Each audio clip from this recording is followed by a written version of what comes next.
Hai semuanya, gimana kabar kalian? Semoga selalu dalam keadaan baik. Jadi welcome back teman-teman di segmen analisa kripto. Seperti biasa di video kali ini kita akan bahas lagi koin-koin yang udah teman-teman request di kolom komentar.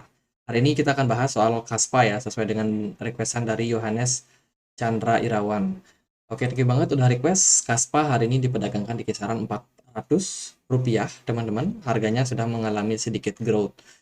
Sebenarnya Kaspa ini kita udah pernah bahas di video 2 bulan lalu ya, akan aku bikin apakah koin Kaspa ini bagus untuk investing. Aku kasih tagline emas tersembunyi, teman-teman. Jadi selamat aja buat teman-teman yang udah beli Kaspa waktu itu. Mungkin sekarang udah cuan.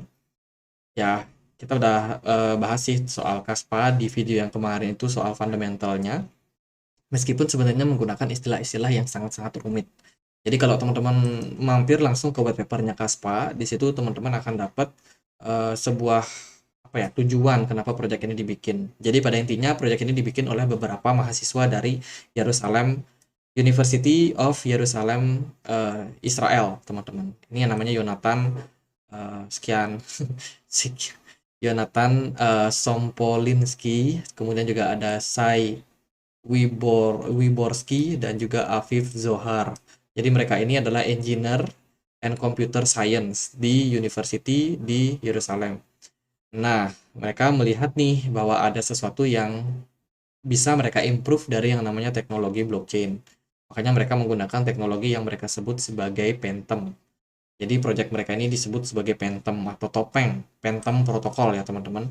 Mereka menggunakan konsensus block DAG, which is itu adalah Directed Acyclic Graph. Jadi ini merupakan sebuah teknologi yang berbasiskan dengan direct ledger teknologi mengandalkan algoritma konsensus. Jadi ya ini ada sedikit perbedaan sama penggunaan daripada blockchain. Jadi kalau kita lihat dari keunggulan yang digunakan oleh DAG ini itu adalah berupa biaya transaksi yang dikenakan itu sangat sedikit atau sangat kecil, bahkan nol, teman-teman. Jadi DAG tidak perlu membayarkan reward untuk miners. Dengan tidak adanya miners tentunya dapat memberikan manfaat lingkungan yang sangat besar. Nah, tapi kalau kalau dari Kaspa sendiri setahu saya dia itu koin yang bisa di mining, teman-teman. Kan salah satu anggota grup di komunitas kami itu ada yang pernah mau mining Kaspa ya. Coba kita cek. Kayaknya kemarin tuh ada yang, nah ini dia mayoritas penambang Ethereum banyak ke Kaspa karena jaringan menggunakan DAG ya. DAG size kalau nggak salah. Nah, ini dari Bang Dwi Cahyono yang tahu nih info banyak tentang Kaspa dan katanya mau prepare mining nyambut bull run. Ya itulah teman-teman. Jadi Kaspa ini menurut saya cukup menarik juga untuk kita perhatikan bagaimana ini kuenya masih baru, market cap-nya masih sekitar 520 million ya atau juta dengan supply supply sekitar 28,7 billion. Masih melihat prospek dari Kaspa ke depannya seperti apa. Tapi so far kalau kita lihat dari Twitter mereka cukup aktif juga ya melakukan apa namanya? Pengintegrasian tentunya untuk meningkatkan komunitas yang mereka punya. Dan Kaspa terintegrasi dengan CoinPal, kemudian mereka juga ada kerjasama sama ini perusahaan apa ya, kayak podcast gitu teman-teman. Ini mereka juga kerjasama sama Simple Swap, tentunya untuk meningkatkan likuidasi daripada Kaspa. Meskipun secara exchange, kalau kita lihat dari exchange yang bisa memperdagangkan Kaspa, itu belum terlalu banyak. Ada Get.io, kemudian KuCoin, BitGet, Maxi, CoinX, BingX, sorry. Itu beberapa exchange yang bisa memperdagangkan. Jadi masih sangat-sangat terbuka untuk peluang Kaspa untuk growth. Mereka juga disebut sebagai takes altcoin market by storm with ya ini Kaspa ini pergerakannya cenderung beda, teman-teman. Kalau menurut saya sendiri, Kaspa itu bergerak secara pergerakan harga ya, itu cenderung berbeda dengan altcoin yang lain. Kalau kita perhatikan langsung dari chartnya, ini adalah chart dari Kaspa. Kalau kita compare sama chart dari Bitcoin, Bitcoin ini ya pergerakannya sangat-sangat bagus dan Bitcoin ini diikuti oleh banyak altcoin. Tapi Kaspa dia berbeda, teman-teman. Pergerakan dari Kaspa ini sangat-sangat volatile. Bahkan ketika Bitcoin turun di kisaran Mei kemarin, sometimes Kaspa ini justru malah bergerak sebaliknya ya. Jadi di bulan apa tadi bulan Mei Mana Mei? Nah, ini Mei, Bitcoin cenderung turun bahkan puncaknya sampai di bulan Juni kemarin. Tapi kalau kita lihat dari Kaspa sendiri, dia memang turun di bulan Mei. Di bulan Juni ada kenaikan, bahkan sangat-sangat impulsif dari Kaspa ya. Jadi coba coba teman-teman bisa perhatikan bagaimana pergerakan dari Kaspa itu kadang-kadang nggak ngikutin Bitcoin. Jadi menurut saya ini bisa menjadi sebuah aset yang sebagai bahan diversifikasi lah buat teman-teman. Siapa tahu ada teman-teman yang memang pengen senam jantung ya kan, pengen cari koin yang geraknya nggak terlalu ngikut sama Bitcoin. Kaspa salah satunya. Hari ini dia udah ngepump 9%. Sementara Bitcoin masih berada di 1% kenaikan saja.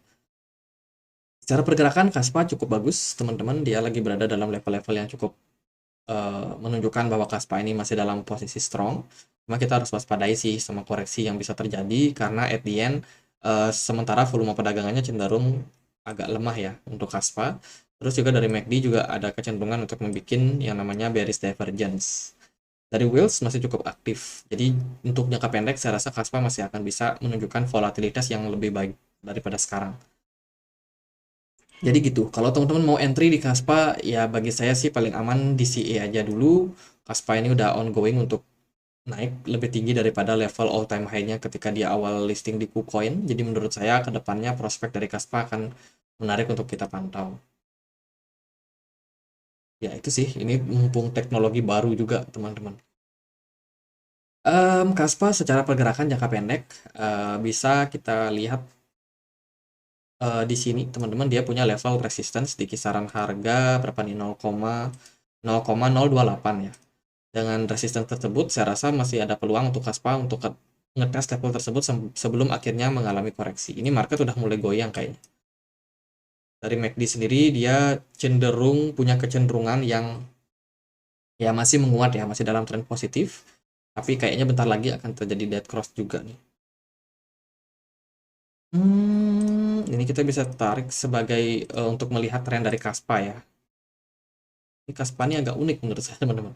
Nah, secara pergerakan tren dia baru aja breakout dari yang namanya channel di sini ya. Channel kenaikan dia breakout dan sekarang targetnya biasanya sih kita ambil dari sini ke sini.